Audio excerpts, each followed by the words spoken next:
የመቆፈሪያ አካፋው ከአንድ ከበድ ካለ ጠንካራ አካል ጋር ተጋጨ። አፈሩን ገልጦ ሲመለከት በጭቃው መካከል የሚፈነጥቅ ብርሃን ተመለከተ። ቁሱን ከነቀለ በኋላ በእጁ ሲጨብጠው ከተፈጥሮ ውጪ የሆነ ከባድ ሚዛን ተሰማ። በጎን በኩል በነበረችው ቀጭን ስንጥቅ የመነጨው የብርሃን ጨረት ትኩረቱን ሳበው። በጣቱ ቀስ ብሎም ሲነካው ቆዳውን እንደ ምላጭ ሰነጠቀው። የታችኛው ክፍል የመታዘዝ አቅጣጫ እንዳለው አስተዋለ። ሲያጣመመው የመካከለኛው አካል ወደ ላይ ተነሳ። በፍርሃት ተውጦ መጫኛውን ሲጫን የተቆረጠው ጣቱ ሳያመልጠው ደሙ ደረቀ። ቁስሉም በቅጽበት ተፈወሰ። የተከናወነው ድንቅ ነገር አልገባውም። ስለዚህ ድርጊቱን ደገመው። በእያንዳንዱ ምቱ መላው ዓለም ወደ ኋላ መሽከርከር ጀመረ። በድንጋጤ ተለውጧል።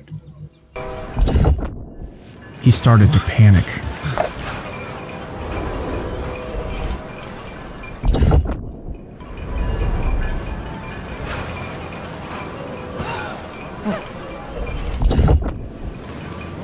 ሄይ አረማመድን አስተውል። የዚህን ሚስጥራዊ ቁስ ምንነት ባያውቀውም ሊያገኝ የሚችለውን ገደብ የለሽ አቅም ግን መገመት ጀመረ።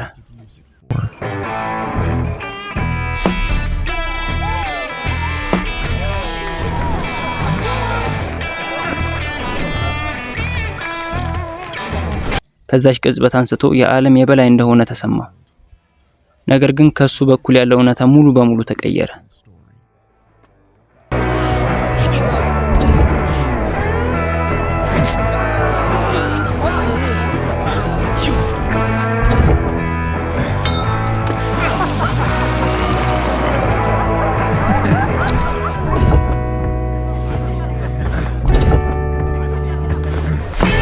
እና ልክ እንደዚያው እንደ ንጉስ ተሰማው።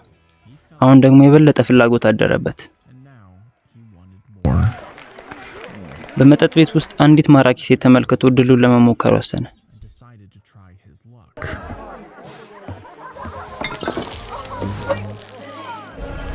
ቀደም ሲል ሊያወራቸው የሚፈራቸውን በህልሙ ብቻ የሚያስባቸውን የፍቅር ማግኛ ቃላቶች ተጠቀመ። ቃላቶቹ የፈለገውን ያህል ባይሰሩም መቆጣጠሪያውን እየጫነ ደጋግሞ ሞከረ። መሳሪያው ቢኖርም እንኳን የሰዎችን ልብ መግዛት ቀላል አልነበረም። ነገር ግን በአጋጣሚ ተገናኙ። ለሰዓታት ተጫወቱ፣ ሳቁ። በስተመጨረሻም ስልክ ቁጥሯን ተቀበለ። ይህ ታላቅና የማይረሳ ምሽት ነበር።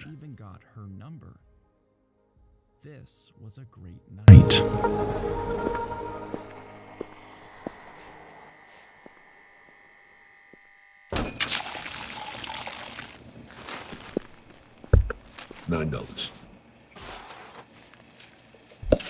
Oh, come on, you gotta be kidding me. I cleaned this counter this entire place today.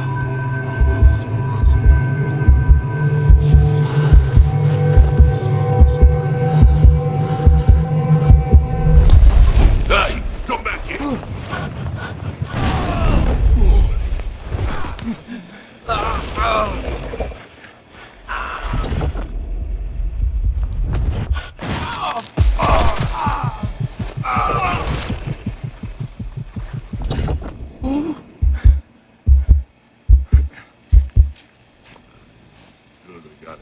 ከዚያ ሁሉ መስቀልቅል በህይወት አምልጧል። ነገር ግን በአእምሮ ውስጥ የሆነ ትልቅ ነገር ተቀይሮ ነበር። በሚቀጥለው ቀን አእምሮ በእብደት ይሯሯጥ ነበር። ያ ፍርሃት፣ ያ ህመም እና ይህ መቆጣጠር የሚሰጠው ገደብ የለሽ ኃይል ያለምንም መያዣ በባዶ አየር ላይ ወደ ታች መውደቅ ምን እንደሚመስል ሁሉ ጊዜ ያስብ ነበር። የቆመበት ህንጻ ጫፍ መቆጣጠሪያውን ከመታደጉ በፊት ሆዱን በድንጋጤ ለመጠምዘዝ በቂ ከፍታ ነበረው።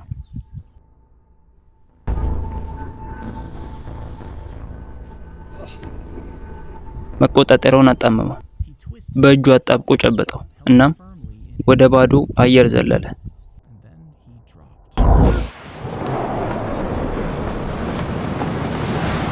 የመውደቁ ፍጥነት ልቡን አቃጠለው። እጅግ አስደሳች ስሜት ተሰማው። ነገር ግን ይህ በቂ አልነበረም። አሁንም ጥሙን አልቆረጠው። የበለጠ ፈለገ። የህንጻው ሰራተኞች በሙሉ ስራቸውን ጨርሰው እስኪወጡ ድረስ በትዕግስት ጠበቀ። ከዚያም ወደ ላይኛው ጫፍ መውጣት ጀመረ።